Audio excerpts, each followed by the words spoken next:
Eh bien, salut à tous, moi c'est Claudie, et aujourd'hui, je vais vous raconter, enfin, mon ami qui est derrière la caméra va vous raconter une histoire qui s'est passée récemment. Histoire vraie. Eh bien, salut à tous.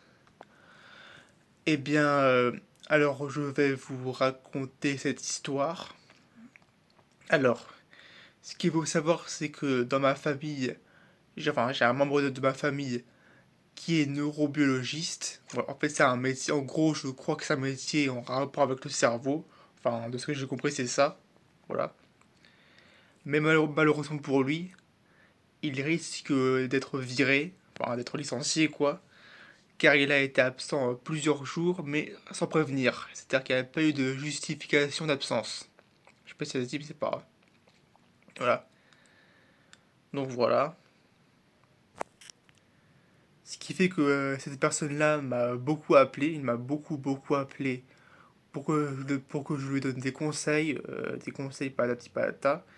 Je lui ai dit que vu que moi je ne connaissais rien en neurobiologie, je lui ai dit de voir ça avec son patron, parce qu'il y a que lui qui pourrait, franchement il peut en parler qu'avec lui, hein. Il peut en parler qu'avec lui.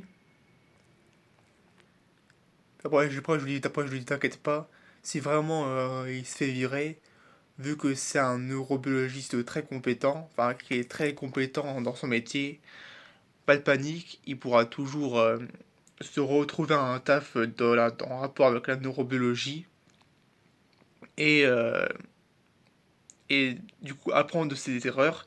Et cette fois-ci, quand il sera absent, il préviendra. Il préviendra quand il sera absent. Et voilà quoi.